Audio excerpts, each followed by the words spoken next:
Welcome to my YouTube channel എന്റെ വഴികൾ. ഏവർക്കും എന്റെ വഴികളിലേക്ക് സ്വാഗതം. ഇനിയും എന്റെ ചാനൽ സബ്സ്ക്രൈബ് ചെയ്യാത്തവർ സബ്സ്ക്രൈബ് ചെയ്യുക, എന്റെ വീഡിയോ ഇഷ്ടമായ ലൈക്ക് ചെയ്യുക, തുടർന്നും എന്റെ വീഡിയോകൾ ലഭിക്കുന്നതിന് വേണ്ടി ബെല്ലൈക്കൺ അമർത്തുക.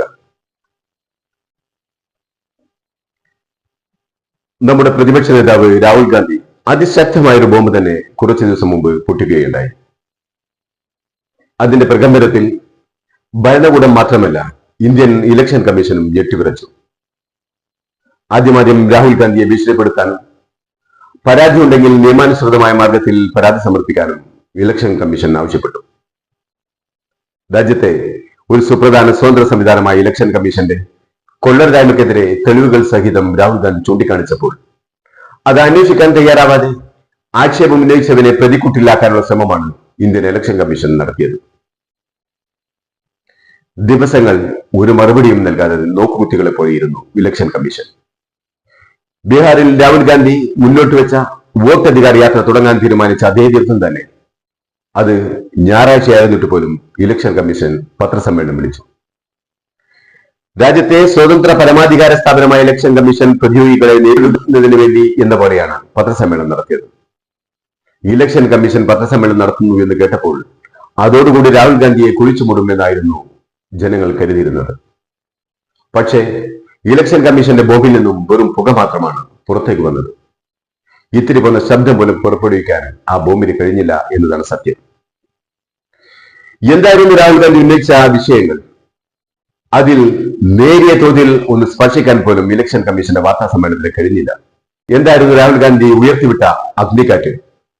അത് മറ്റൊന്നുമായിരുന്നില്ല. BJPക്ക് അധികാരം പിടിച്ചെടുക്കാൻ വോട്ടുകൊള്ള നടത്താൻ ഇലക്ഷൻ കമ്മീഷൻ ഒത്താശ ചെയ്തു കൊടുത്തു എന്ന ഗുരുതരമായ ആരോപണമായിരുന്നു അത്.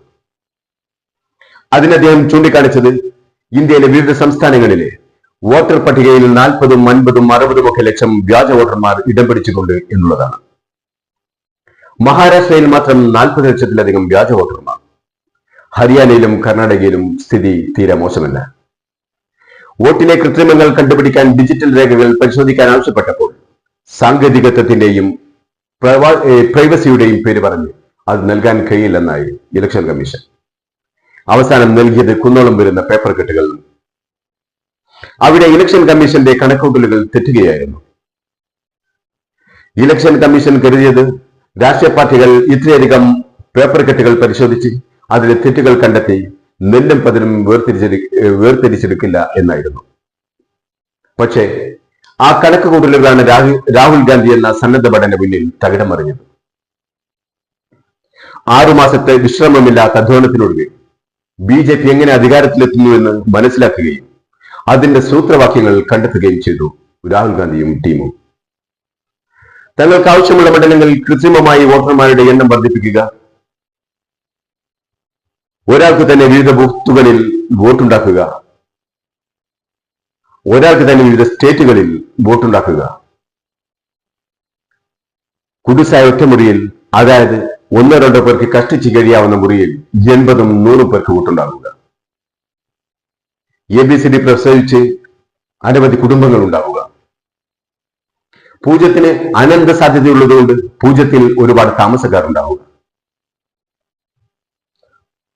ഫോം 6 ഉപയോഗിച്ച് 100ഉം 110ഉം വയസ്സായവരെ 18കാരാക്കുന്ന മാന്ത്രിക വിദ്യ പ്രയോഗിക്കുക, പോളിംഗ് അവസാനിക്കുന്നതിന്റെ അവസാന മണിക്കൂറിൽ മാത്രം മൊത്തം വോട്ടർമാരുടെ 8ഉം 10ഉം% പോളിംഗ് നടക്കുക, ആ പോളിംഗ് ചെക്ക് ചെയ്യാനാവാത്ത വിധം CCTV ദൃശ്യങ്ങൾ മാഞ്ഞു പോവുക. ഇങ്ങനെയൊക്കെയാണ് നമ്മുടെ ഇലക്ഷൻ കമ്മീഷൻ BJPയെ സഹായിച്ചത്, അധികാരത്തിലെത്തിച്ചത്. എല്ലാം വ്യക്തമായ തെളിവുകളുടെ അടിസ്ഥാനത്തിൽ രാഹുൽ ഗാന്ധി വിശദീകരിച്ചു. രാഹുൽ ഗാന്ധിയുടെ പ്രസന്റേഷൻ കഴിഞ്ഞയുടനെ എല്ലാം നിഷേധിച്ചുകൊണ്ട് ഇലക്ഷൻ കമ്മീഷൻ രംഗത്ത് വന്നു. ഒന്നുകിൽ രാഹുൽ ഗാന്ധി മാപ്പ് പറയണം, അല്ലെങ്കിൽ സത്യവാങ്മൂലത്തോടെ ആവശ്യമായ രേഖകൾ സമർപ്പിക്കണം. ഇതായിരുന്നു BJPക്ക് വേണ്ടി വാളെടുക്കുന്ന കമ്മീഷന്റെ ഭീഷണി. രാഹുൽ ഗാന്ധി കുലുങ്ങിയില്ല. രാഹുൽ ഗാന്ധിയുടെ വാക്കുകൾ വിശ്വസ്തലെടുത്ത ഒരു സമുദ്രം തന്നെ കൂടെയുള്ളപ്പോൾ രാഹുൽ ഗാന്ധി എന്തിന് ഭയക്കണം? ജനാധിപത്യത്തിൽ ജനങ്ങളാണ് രാജാവ്. ജനങ്ങൾ അത് ശരിക്കും മനസ്സിലാക്കാൻ തുടങ്ങിയാൽ പിന്നെ തടഞ്ഞു നിർത്താനാവില്ല ഒരു അധികാര കേന്ദ്രങ്ങൾക്ക്. ഇപ്പോൾ അത് സംഭവിക്കാൻ പോകുന്നു എന്നതിന്റെ മണികിലുക്കമാണ് കേട്ടുകൊണ്ടിരിക്കുന്നത്. രാഹുൽ ഗാന്ധിയുടെ ഉച്ചത്തിലുള്ള ചോദ്യങ്ങൾ കേട്ട് മാളത്തിലൊളിച്ച ഇലക്ഷൻ കമ്മീഷന് അതേ മാളത്തിൽ നിന്ന് പുറത്തിറങ്ങേണ്ടി വന്നു. പത്രസമ്മേളനം വിളിച്ചു, അതും ഞായറാഴ്ച. ആദ്യം ദുർബലമായ വിശദീകരണം. രാഹുൽ ഗാന്ധിയുടെ ആരോപണങ്ങൾ രാജ്യത്തിന്റെ ഇലക്ഷൻ എന്ന അതിബൃഹത്തായ ജനാധിപത്യ പ്രക്രിയയെ ദുർബലമാക്കുന്നതായി ആരോപിച്ചു. വോട്ട് ചോരി എന്ന പ്രയോഗം തന്നെ ഭരണഘടനാ വിരുദ്ധമെന്ന് വാദിച്ചു. തികച്ചും ബിജെപിയുടെ വക്താവായി വന്നായിരുന്നു ജ്ഞാനേഷ് കുമാർ പത്രസമ്മേളനത്തിൽ പ്രത്യക്ഷപ്പെട്ടത്. ഇലക്ഷൻ കഴിഞ്ഞ് 40 ദിവസം വരെ പരാതിക്ക് സമയമുണ്ടായിരുന്നു. അതുവരെ ആരെക്കുറിച്ചും ഒന്നിനെക്കുറിച്ചും ആർക്കും ഒരു പരാതി ഉണ്ടായില്ല. എന്നിട്ടിപ്പോൾ ഇത്രയും ദിവസങ്ങൾക്ക് ശേഷം ഇത്രയും നിരുത്തരവാദപരമായ ആരോപണം ഉന്നയിക്കുന്നവന്റെ ഉദ്ദേശം എന്താണെന്ന്, അതെന്താണെന്ന് ജനങ്ങൾ മനസ്സിലാക്കുന്നുണ്ട് എന്നതായിരുന്നു ഇലക്ഷൻ കമ്മീഷന്റെ മറുപടി. ഇതായിരുന്നു ഇലക്ഷൻ കമ്മീഷന്റെ വാക്കുകൾ. എത്ര ദുർബലം, എത്ര ബാലിശം. ഈ വാക്കുകൾ ശരിക്കും സുരേഷ് ഗോപി പറയേണ്ട വാക്കുകളായിരുന്നു. ഇന്ത്യയുടെ ഇലക്ഷൻ കമ്മീഷന്റെ വാക്കുകളായി വരരുതായിരുന്നു. പിന്നെ CCTV ദൃശ്യങ്ങൾ നൽകാതിരിക്കുന്നത് വോട്ടർമാരുടെ സ്വകാര്യത നഷ്ടപ്പെടുത്താതിരിക്കാനാണത്രേ. ആർക്കു വേണ്ടിയാണ് ജ്ഞാനേഷ് കുമാർ ഇമാതിരി ഉമ്മാക്കിയുമായി വന്നിരിക്കുന്നത്? ചാണക സംഘികളെ പാദസേവ ചെയ്യാനാണെങ്കിൽ ഇപ്പോഴുള്ള പദവിയിൽ നിന്നും മാറി നിൽക്കണം. എന്നിട്ട് RSSന്റെയോ BJPയുടെയോ നേതൃസ്ഥാനത്ത് ചെന്നിരുന്ന് പറയണം ഇമാതിരി കൂസത്തരങ്ങൾ.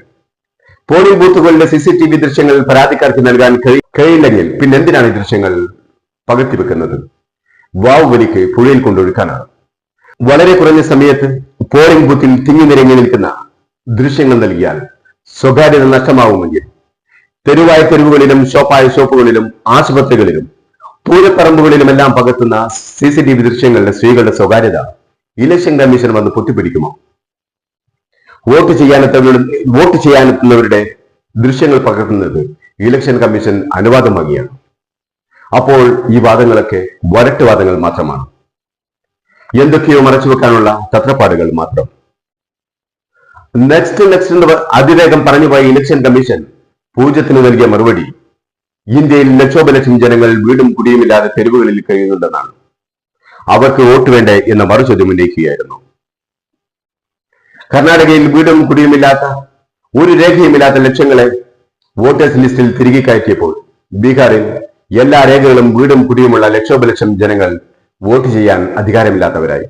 അതും ബിജെപിക്ക് വോട്ട് ചെയ്യാൻ സാധ്യതയില്ലാത്ത വോട്ടർമാരെ പുറന്തള്ളിക്കൊണ്ട്. അതിനുത്തരം വോട്ടേഴ്സ് ലിസ്റ്റിന്റെ ശുദ്ധീകരണം എന്നായിരുന്നു. ഇനിയെങ്ങാനും തന്തമാരുടെ സ്ഥാനത്ത് എങ്ങനെ XYZ വന്നു എന്ന് ഇലക്ഷൻ കമ്മീഷനോട് ചോദിച്ചാൽ അതിന് ഇലക്ഷൻ കമ്മീഷന്റെ അടുത്ത് ഒറ്റൊത്രമേ ഉണ്ടാവും. അതിങ്ങനെയായിരിക്കും. ഇന്ത്യയിൽ ഒരുപാട് തന്തയില്ലാത്തവരുണ്ട്. ആ തന്തയില്ലാത്തവർക്കും വേണ്ടേ വോട്ട്. അതുകൊണ്ട് അവരുടെ തന്തമാരുടെ സ്ഥാനം XYZ കൊടുത്തു എന്നായിരിക്കും. ഇത്രയധികം കാവിക്കളസത്തിന് വിലകൽപ്പിക്കുന്ന ഒരു കമ്മീഷൻ ഇതിനു മുമ്പ് ഉണ്ടായിക്കാണില്ല.